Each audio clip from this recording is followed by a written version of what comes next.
Hello दोस्तों, welcome to our channel learn with Reman. दोस्तों, आज के इस वीडियो में हम जानेंगे यदि कोई भी व्यक्ति फर्जी दस्तावेजों से या फेक या फॉर्ज डॉक्यूमेंट्स के माध्यम से किसी भी पब्लिक एम्प्लॉयमेंट में या प्राइवेट एम्प्लॉयमेंट में नौकरी पाता है तो उसके खिलाफ क्या कानूनी कार्रवाई की जा सकती है, उसके खिलाफ क्या डिपार्टमेंटल एक्शन लिया जा सकता है या फिर उसे किन किन परेशानियों का क्या क्या कॉन्सिक्वेंसेस का सामना करना पड़ सकता है। दोस्तों, article 16 clause 1 of the Indian constitution talks about equal opportunity to the public employment, यानी आर्टिकल 16 क्लॉज 1 सभी नागरिकों को इक्वल अपॉर्चुनिटी एंशाइन करता है या प्रोवाइड करता है कि सभी व्यक्ति समानता के माध्यम से पब्लिक एम्प्लॉयमेंट में आ सकते हैं। लेकिन आर्टिकल 16 का क्लॉज 4 ये कहता है यदि स्टेट चाहे तो वह कुछ स्पेशल रिलैक्सेशन कुछ कैटेगरी के लोगों को दे सकता है, चाहे वो शेड्यूल कास्ट हो, शेड्यूल ट्राइब रिजर्वेशन हो, ओबीसी रिजर्वेशन हो, ईडब्ल्यूएस रिजर्वेशन हो, मोस्ट बैकवर्ड केसेस रिजर्वेशन हो या फिर विडो रिजर्वेशन हो, डाइवोर्सी रिजर्वेशन हो या फिजिकली हैंडीकैप्ड रिजर्वेशन हो। ये स्टेट के पास अधिकार हैं। सेंट्रल गवर्नमेंट और स्टेट गवर्नमेंट दोनों इस चीज़ का प्रयोग कर सकते हैं और हर स्टेट में और केंद्र में इस चीज़ का प्रयोग होता है और रिजर्वेशन इज अबाउट 59% के आसपास सेंटर में रिजर्वेशन है और स्टेट में भी अलग अलग जगह अलग अलग रिजर्वेशन है। लेकिन इसके लिए एक पात्रता, एक एलिजिबिलिटी रखी गई है कि आप यदि उसके लिए एलिजिबल हैं, यदि आप मोस्ट बैकवर्ड कैटेगरी एमबीसी से आते हैं तो आपके पास एमबीसी का सर्टिफिकेट होना चाहिए। यदि आप ईडब्ल्यूएस की सेंट्रल की जो एलिजिबिलिटी क्राइटेरिया में लाइक करते हैं तो आपके पास वो सर्टिफिकेट होना चाहिए। स्टेट का है तो स्टेट का आपके पास सर्टिफिकेट होना चाहिए।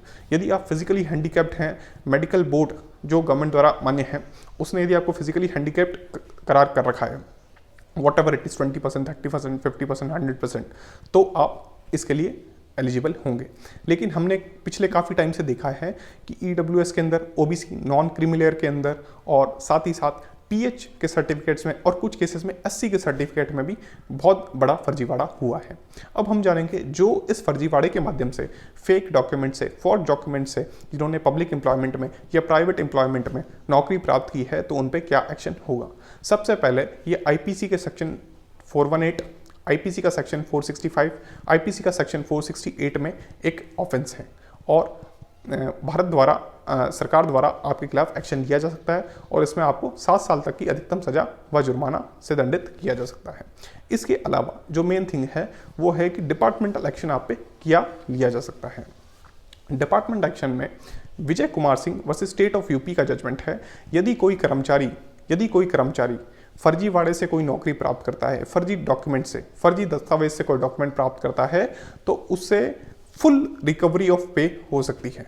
यानी यदि मैं ईडब्ल्यूएस के लिए पात्र नहीं हूं और मैं कहीं ईडब्ल्यूएस का सर्टिफिकेट पेश करता हूं फर्जीवाड़े से बना के, तो आईपीसी के जो सेक्शंस हैं उसके तहत मेरे पे कार्रवाई होगी। उसके साथ में डिपार्टमेंट एक्शन मेरे पे लिया जा सकता है। और यदि कोई ऐसा कॉलम है जो मैंने ब्लैंक छोड़ा है, इंटेंशनली ब्लैंक छोड़ा है, यदि उसमें पूछा गया है कि आपके खिलाफ एफआईआर हुई या नहीं है, आप प्रोसिक्यूटेड हुए ही नहीं हुए, तो उसको यदि मैंने ब्लैंक छोड़ा है इंटेंशनली, ये पता होते, ये ज्ञात होते हुए भी, तो भी उसे फॉर्ज डॉक्यूमेंट्स या फेक डॉक्यूमेंट माना जाएगा या चीटिंग उसे माना जाएगा। और इन आईपीसी के सेक्शंस के अलावा फुल रिकवरी ऑफ पे के आदेश भी सरकार आपके खिलाफ निकाल सकती है। Vijay Kumar Singh versus state of UP के केस में कर्मचारी ने लगभग 6 साल काम किया और 6 लाख रुपए तक की आय उसने सरकार से अर्जित की। लेकिन जब ये मामला कोर्ट में गया तो कोर्ट ने फुल रिकवरी ऑफ पे के आदेश निकाल दिए, यानी जितने भी पैसे उसने 6 साल के दौरान कमाए हैं सारे के सारे सरकार रिकवर कर सकती है और वो पैसे रिकवर किए गए। तो दोस्तों, आपको मेरा वीडियो अच्छा लगा तो प्लीज़ वीडियो को लाइक कीजिएगा, चैनल को सब्सक्राइब कीजिएगा, वीडियो को शेयर करना ना भूलें। Thank you.